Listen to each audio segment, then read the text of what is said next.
Good afternoon, everyone. This is Aaron Gordon. And tonight, let's get lost in the fog.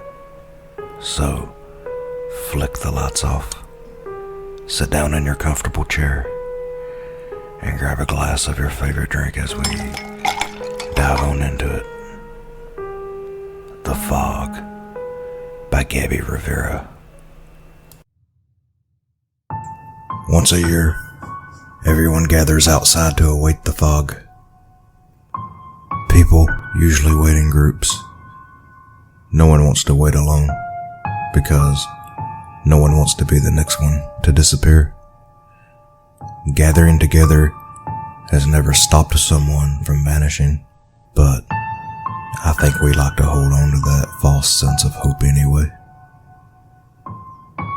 Once the sun begins to rise, everyone is already waiting at their chosen locations.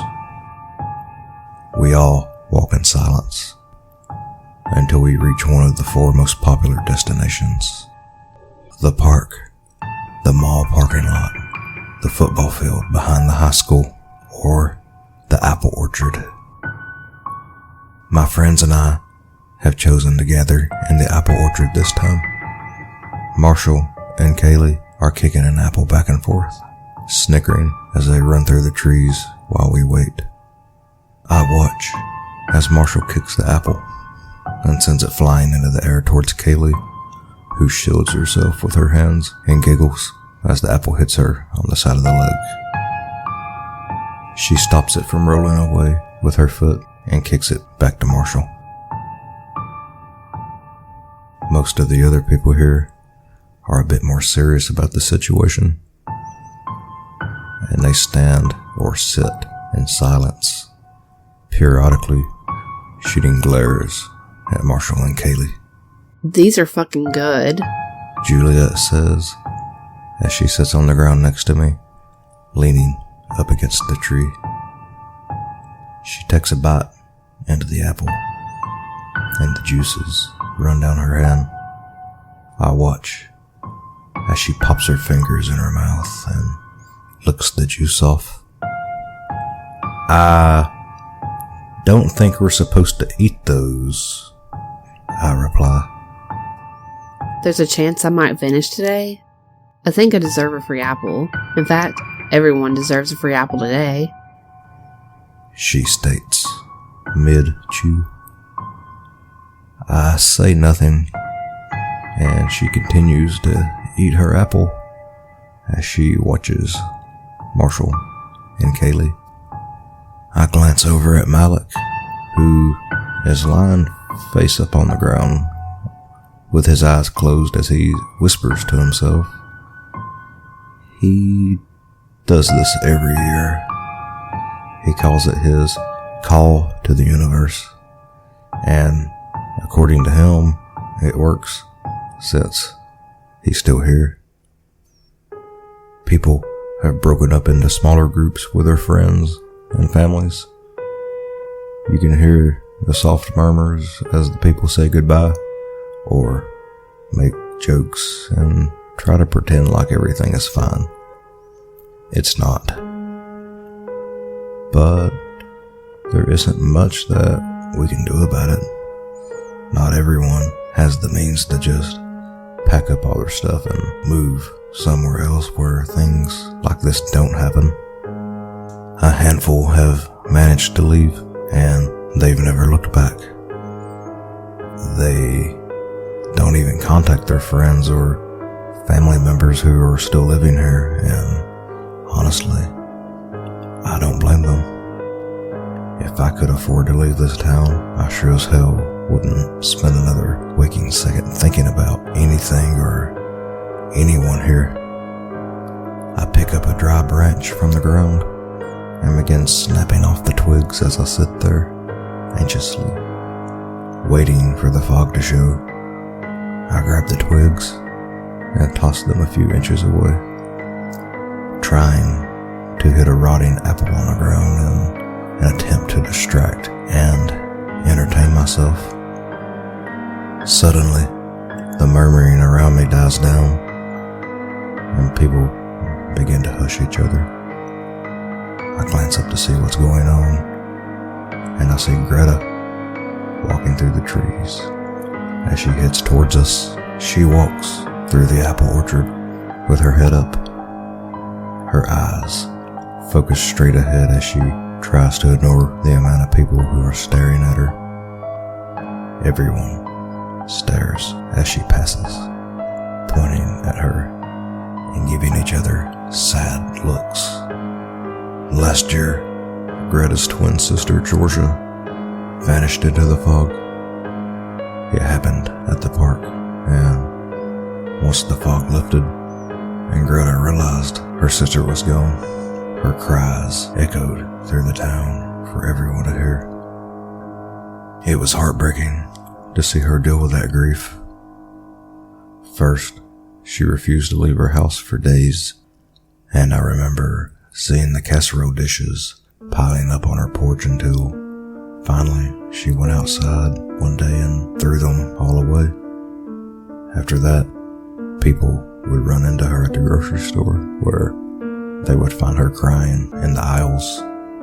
We watch as she walks to a nearby tree and sits down, tilting her head back against the trunk and closing her eyes, awaiting the fog. Poor Greta, Malik says, sitting up. Who do you think will be next? Marshall asks, as she kicks an apple towards the tree.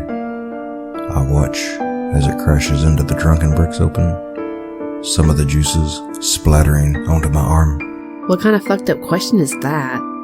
Juliet asks. Relax. Kaylee says. It's just a question. Well, it's a stupid one. Juliet snaps.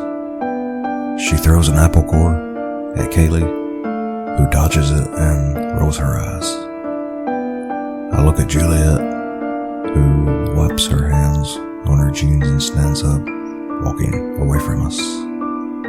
Now, look what you did, I say. Oh, not you too. Relax, Cal. We're just trying to have some fun. None of this is fun, Malik replies.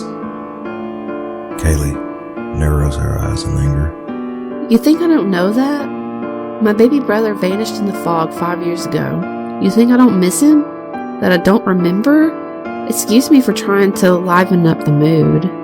Marshall raises his eyebrows, and Malik and I stay quiet as Kaylee sits down, turning her back to us. I glance over at Greta, who hasn't moved since she sat down. I think I might be next, I say. Marshall asks. Why would you think that? Malik asks. Kaylee turns around to face me. I don't know. I keep having a weird dream about Georgia. I see her under murky green water, and she just stares at me, reaching up to pull me down. That's just a dream. It doesn't mean anything. I turn around and see that Juliet has come back. Maybe, I reply. We sit in silence for a few minutes before Juliet speaks up again. Mrs. Pike is pregnant. She states. Yeah, so? Marshall asks. Do you think the fog only takes people? Juliet replies.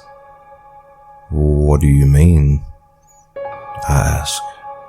Like Mrs. Pike, for example. She's pregnant, so could the fog hypothetically take her fetus?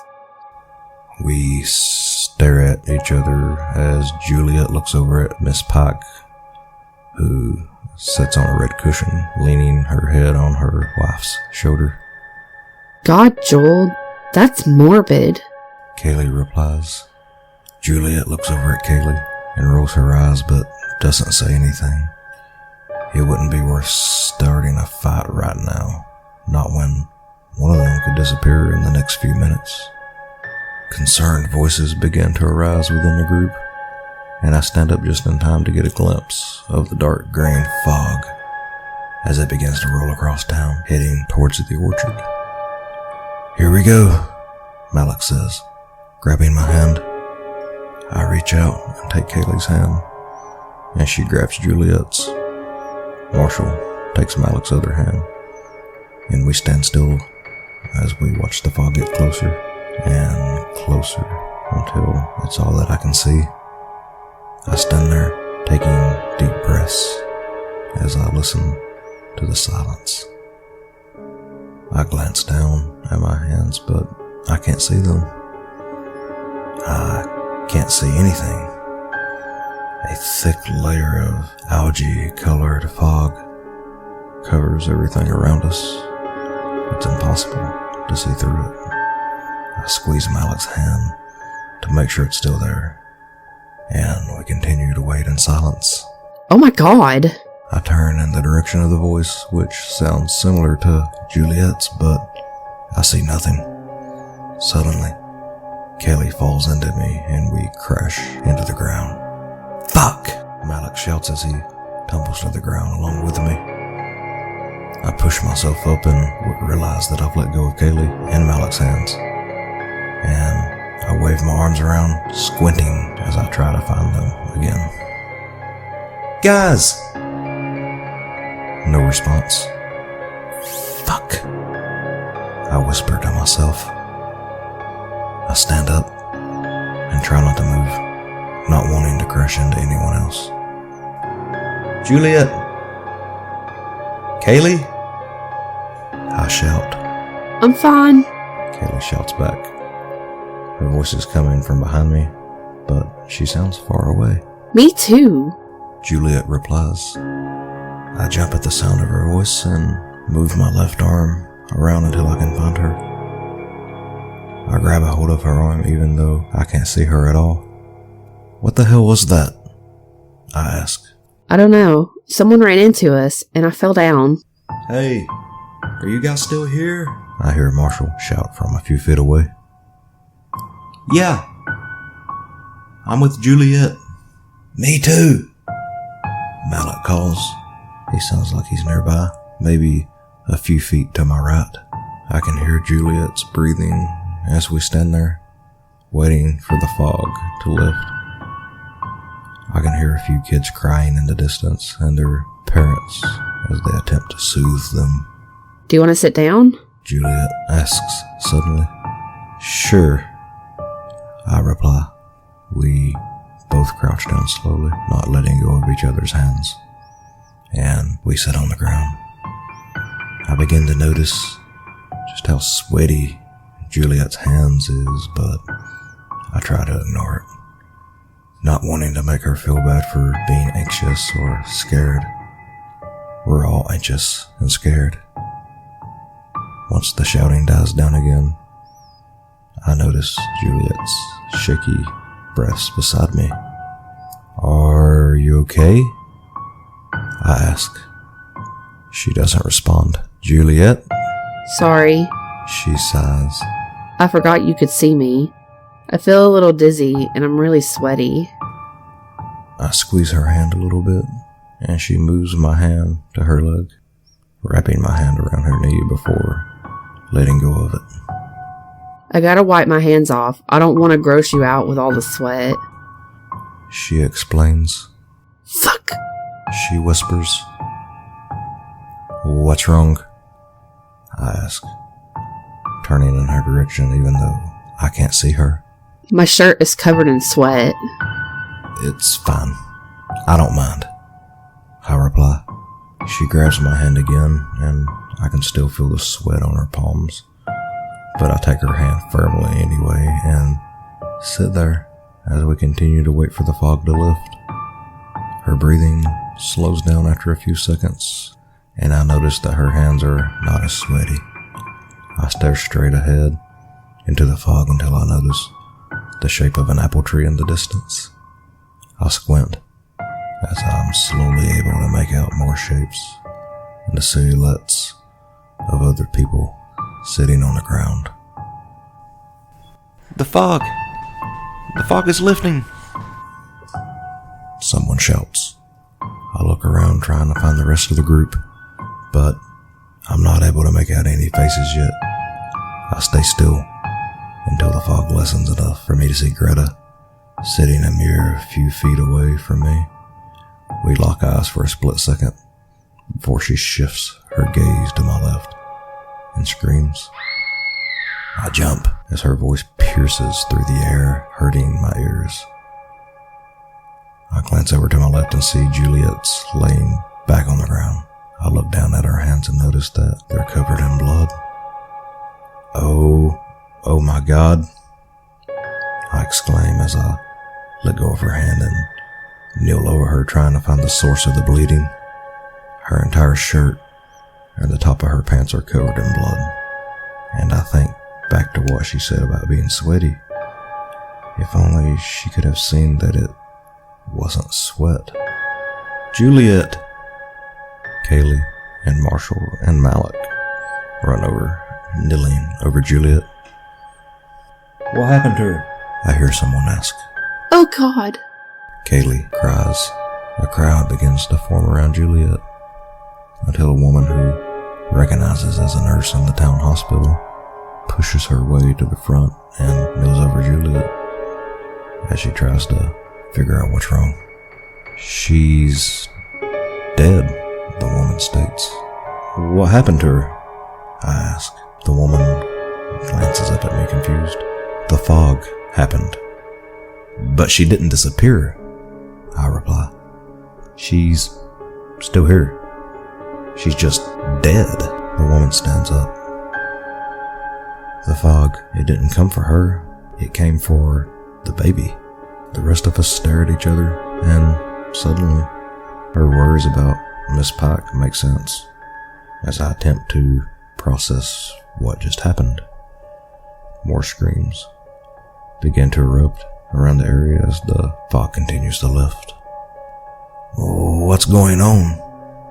Malik asks, glancing around. Oh my God, look! Kaylee says, pointing off to the side. I follow her finger and see someone sitting up against a tree. I can't tell who it is because all of the skin on their face has been ripped off, leaving behind a mess, blood, and exposed tissue. Even their eyes are gone. I begin to look around the orchard to see that they're not the only ones that this has happened to. In fact, in the orchard alone, there's at least 10 people whose faces have been taken. What the fuck?